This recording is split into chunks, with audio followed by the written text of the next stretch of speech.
Tchou bande de trilobites et bienvenue pour une nouvelle vidéo qui va vous emmener sur les rails de la découverte et de l'étonnement. Qu'est-ce que je suis en train de faire de ma vie? Je crois que c'est la pire intro que j'ai jamais tournée. Suivez-moi sur Instagram car je suis super drôle. Ah, et on va parler d'antilope.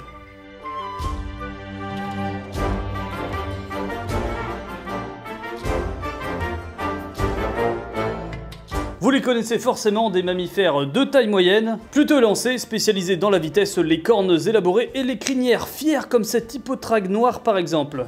Et oui, parce que comme d'habitude quand on parle d'antilope, on parle de plusieurs espèces, des petites, des grandes, des très petites, des très grandes, des mignonnes, des petites et des très petites et mignonnes.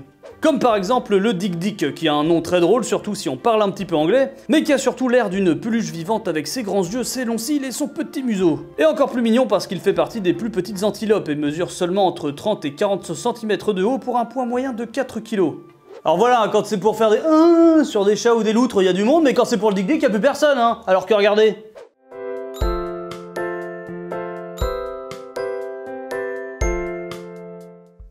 Vous voyez, je suis sûr que ça aussi, ça ferait le buzz avec plein de clics. D'ailleurs, j'aurais peut-être dû commencer la vidéo par là. Et je pense que vous serez d'accord avec moi, moins de dick pics et plus de dick pics. Votez pour moi. Bon alors par contre, j'ai une autre vidéo de dick, mais je suis pas sûr que ça fasse le même effet. Non. Bon bref, en plus du mignon dik, il y a aussi le majestueux Koudou qui lui est beaucoup plus gros et athlétique et qui a des traits d'eyeliner qui feraient pâlir de jalousie n'importe quelle youtubeuse beauté. Et pour en avoir vu en vrai lors de mon voyage en Afrique du Sud, je confirme qu'ils sont vraiment beaux et sacrément impressionnants. Après ces deux exemples, on se dit quand même que la nature fait de belles choses et c'est comme ça que je vous présente celle dont je vais vous parler aujourd'hui. La Saiga. Alors oui, c'est possible que vous ayez vu sa tronche sur internet en vous disant que soit c'était un photomontage, soit c'était un nouveau personnage de Star Wars. Et bah rien de tout ça puisqu'il s'agit bel et bien d'un animal qui vit sur notre planète. Enfin bon, ça va peut-être pas durer. Mais ça, comme d'hab, j'y reviens plus tard, ça sera la partie pas drôle. Alors, notre Saiga va nous intéresser pour plusieurs points. Bon, déjà sa tronche improbable, hein, c'est ce qui m'a donné envie de parler d'elle. Je sais pas, hein, sans doute que quelque part je me sens proche des animaux qu'on dit moches. D'ailleurs, je ne sais pas si on dit un ou une saiga, mais moi je dis une antilope saiga, donc ça sera une saiga. Je suis pas sûr du tout. Et bien entendu, sa tronche n'est pas là par hasard, elle est liée à autre chose qui va nous intéresser, c'est-à-dire son mode de vie. Et bien d'autres trucs qu'on va voir au fur et à mesure. Mais d'abord, une petite présentation s'impose. Alors déjà, saiga en russe ça veut dire antilope, hein, oui, ils se sont pas trop foulés sur le nom. Et saigadou c'est aussi le nom d'un fusil à pompe semi-automatique, mais je crois que ça n'a aucun rapport.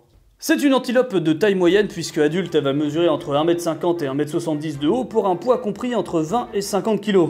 Elles ont deux grands yeux tout noirs pour voir arriver les prédateurs de loin, vivant dans de grandes plaines, c'est quand même pratique d'avoir une bonne vision. Enfin bon, vu qu'elles n'ont plus vraiment de prédateurs naturels...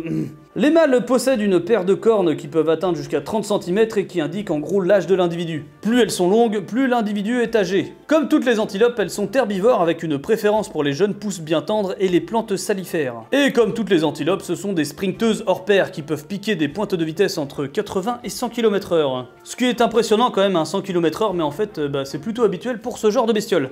Et là on commence à se dire qu'elle en impose. Mais ce n'est que le début puisque maintenant on va parler de son habitat et de son mode de vie. Alors déjà quand on pense antilope, normalement on pense à la savane africaine et c'est bien normal puisque c'est là que vivent la plupart des espèces d'antilopes. Mais pas notre saiga bien évidemment puisqu'elle est l'une des seules espèces à vivre dans les plaines eurasiatiques. C'est-à-dire les grandes plaines qui réunissent l'Europe et l'Asie. C'est plutôt raccord niveau nom encore une fois. Et je viens de penser, si elle avait vécu en Afrique, est-ce qu'on l'aurait appelée la Saiga Africa? On va essayer autre chose. Ouais, non, toujours pas. Hein. Bref, retour au sérieux à nos plaines d'Eurasie qu'on appelle aussi les steppes eurasiennes qui, comme vous avez vu, prennent une bonne partie du paysage et qui couvrent plusieurs pays du Moyen-Orient en passant par la Russie, la Mongolie et jusqu'en Chine. Ce sont d'immenses plaines recouvertes d'herbes avec presque pas d'arbres et en général elles sont la séparation entre les zones boisées et les déserts arides. C'est aussi là que vivent d'autres animaux comme par exemple le hamster, hein, ça n'a aucun rapport avec le reste de la vidéo, hein, c'est juste que ça me fait rire de me dire que c'est un animal sauvage à la base, même si on se demande comment ça fait pour survivre à l'état sauvage. Et c'est aussi dans ce coin qu'on pense que les premières domestications du cheval par l'homme se sont faites. Pareil, information qui n'a rien à voir avec le reste, hein, mais qui me permet de mettre cette vidéo. Décidément, c'est très blague sur le caca aujourd'hui. Hein. En tout cas, ces fameuses steppes herbeuses sont loin d'être un habitat idéal, hein, parce que s'il n'y a pas beaucoup d'arbres, il y a bien une raison. C'est qu'il n'y a pas d'eau ou très peu. Le tout sans averse, donc un environnement plutôt sec. Je sais même pas si Bear Grylls y a été, tiens.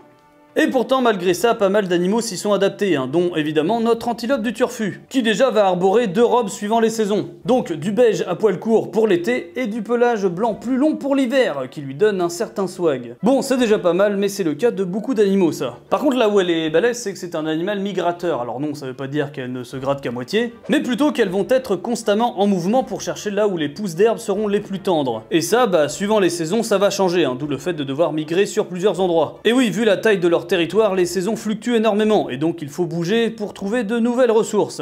Bon, on va dire leurs anciens territoires, hein, parce qu'avec le temps, bah, ça s'est réduit pas mal, hein, bizarrement. Revenons à leur migration, et c'est là que sa trompe si particulière entre en jeu, parce qu'en plus d'être un organe servant au mâle à séduire les femelles durant les périodes de reproduction, donc en plus de servir d'appareil sexuel, il est très pratique, surtout parce qu'il sert pendant les traversées du désert à protéger les naseaux du sable environnant, agissant un peu comme une sorte de filtre à poussière. Et en plus c'est très pratique, hein, comme c'est vers le bas, ça empêche le sable de rentrer, donc dans les déserts c'est cool. Mais c'est aussi pas mal pratique dans les climats froids. Pourquoi? Qu'est-ce qu'on fait quand on a froid?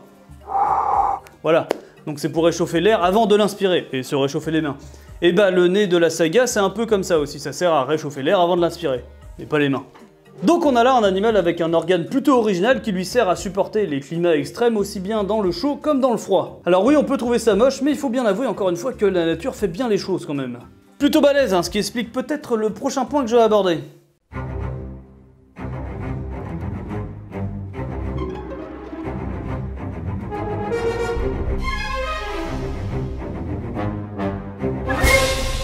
Et oui, parce que j'aurais pu aussi vous parler de la saiga en tant qu'animal ancien, et c'est aussi ça qui m'a donné envie de parler d'elle. Oui, ce qui m'a donné envie d'en parler, c'est qu'on retrouve des traces de saiga fossiles datant du Pléistocène, qui est l'époque qui a été l'apogée des mammouths tigres à dents de sabre et les débuts de l'humanité. Et comme vous le voyez, un fossile de saiga, ça doit se reconnaître pas mal vu la forme de son crâne. Et vous savez où on l'a retrouvé? Bah un peu partout où il y avait des mammouths déjà, hein, comme l'Amérique du Nord, mais aussi et surtout, elle était pas mal répandue en Europe.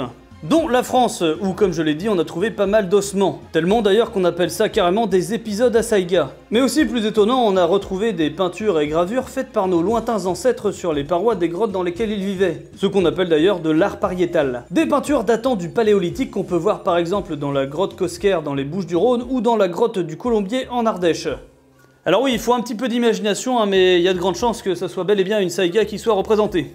Et perso, je trouve ça complètement fou que des millénaires après, on ait encore des traces de ce que voyaient nos lointains ancêtres. Et du coup, je trouve aussi dingue de se dire qu'il y avait des saigas par chez nous se baladant entre les mammouths et les aurochs et qu'elles aient survécu jusque-là. Je me dis d'ailleurs que sa capacité à résister aussi bien au froid et au chaud l'a sans doute aidé à survivre aux différentes périodes glaciaires qui se sont succédées jusqu'à notre époque. Sacrément balèze cette antilope. Tellement balèze que j'ai envie de dire que saiga, c'est plus fort que toi. Et tant qu'on parle d'animaux disparus, vous avez peut-être vu le documentaire Sur la Terre des monstres disparus, suite de Sur la Terre des dinosaures mais avec des animals du Cénozoïque. Vous vous rappelez peut-être du Macrokenia, un drôle de mammifère mix entre un lama géant et une saiga pour la trompe? Eh bien je préfère vous le dire tout de suite, cette représentation elle ne fait pas vraiment l'unanimité, et je vais vous montrer pourquoi.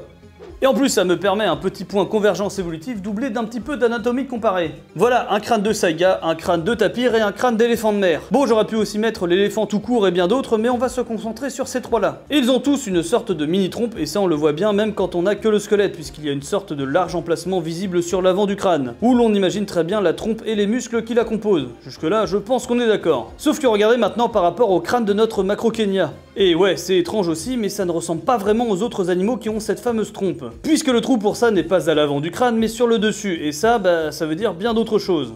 Bon, j'arrête là parce que bien évidemment c'est plus compliqué que ça et ça mériterait une vidéo rien que sur le sujet, et en plus ça me permettrait d'aborder le sujet des sauropodes à trompe, mais vous n'êtes pas prêts. Donc revenons plutôt à nos moutons, enfin, à nos antilopes. Non, me demandez pas pourquoi. Hein. Donc maintenant qu'on a vu qu'il s'agissait d'un animal ancien et récent à la fois, même si ça veut pas dire grand chose, mais vous m'avez compris. Et oui, il est temps d'aborder le dernier point. Si vous vous rappelez, au tout début de la vidéo, j'ai dit que c'était un animal qui vivait encore parmi nous pour le moment.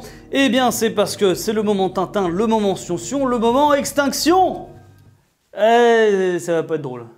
Si je vous dis qu'il y a 150 000 ans, durant le Paléolithique, elles étaient présentes en Europe, qu'il y a 10 000 ans, il y en avait encore jusqu'en Amérique du Nord, où elles ont sans doute pu se rendre en passant par le détroit de Bering en période de grand froid, qui reliaient notre continent au continent américain, et qu'en Europe de l'Est, elles ont perduré jusqu'au XVIIe et XVIIIe siècle. C'est-à-dire non plus des milliers d'années, mais seulement des centaines d'années, ça fait quand même un petit choc. Et alors, depuis, vous vous doutez bien que leur population n'arrête pas de chuter, si bien que maintenant on n'en retrouve plus qu'à certains endroits bien précis. Et ouais, on est loin de leur territoire passé, on est d'accord.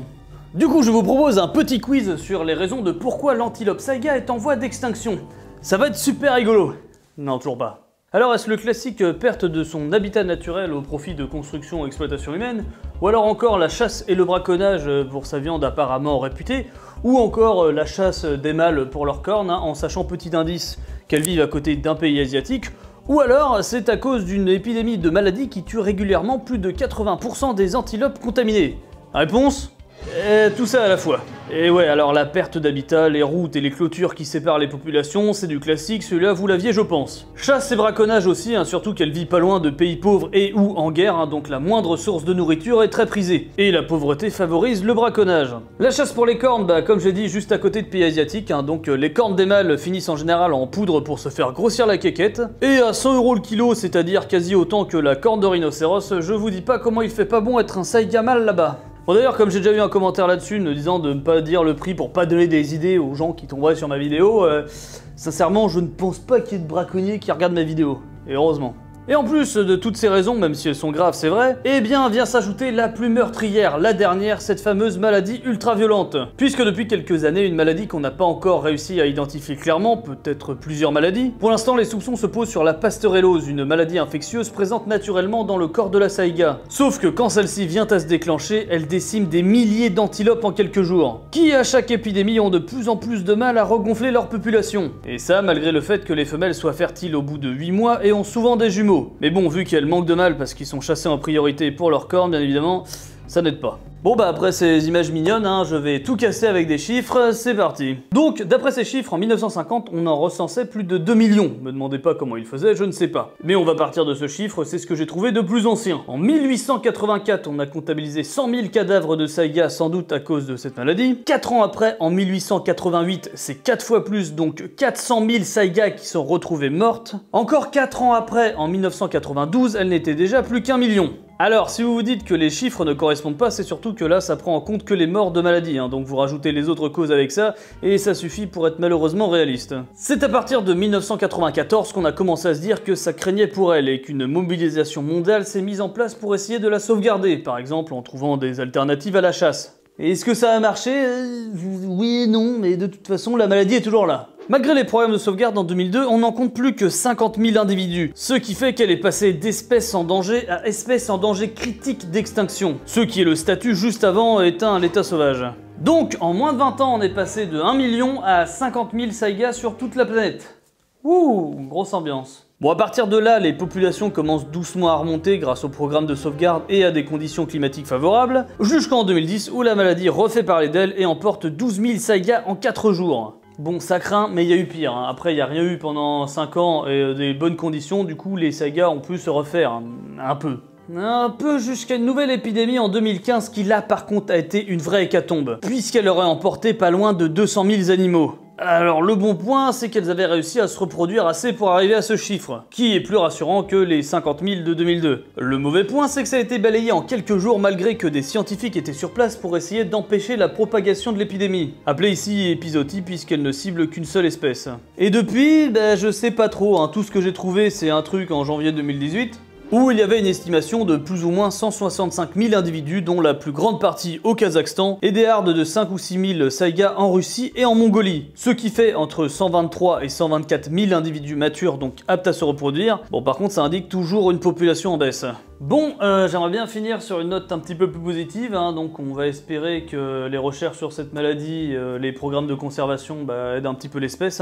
D'ailleurs c'est pour ça que je me dis qu'il doit y avoir des populations dans plusieurs pays, c'est en cas d'une nouvelle épidémie pour pas que toute l'espèce entière soit touchée d'un coup. D'ailleurs, il y a un de ces programmes qui propose de réintroduire la saïga en Europe, tout comme le bison européen d'ailleurs. Et j'en profite pour mettre un petit sondage juste ici auquel vous pourrez répondre, c'est juste par curiosité. En sachant que, vu tout ce que je viens de dire, je pense que les résultats seront pas très objectifs. La note positive pourrait se trouver dans les références à la saga dans notre culture, mais j'ai pas trouvé grand chose. À part peut-être encore une fois sur des pièces de monnaie ou des timbres. Et niveau personnages fictifs, est-ce qu'on peut dire que Watto ou Alf sont des Saiga?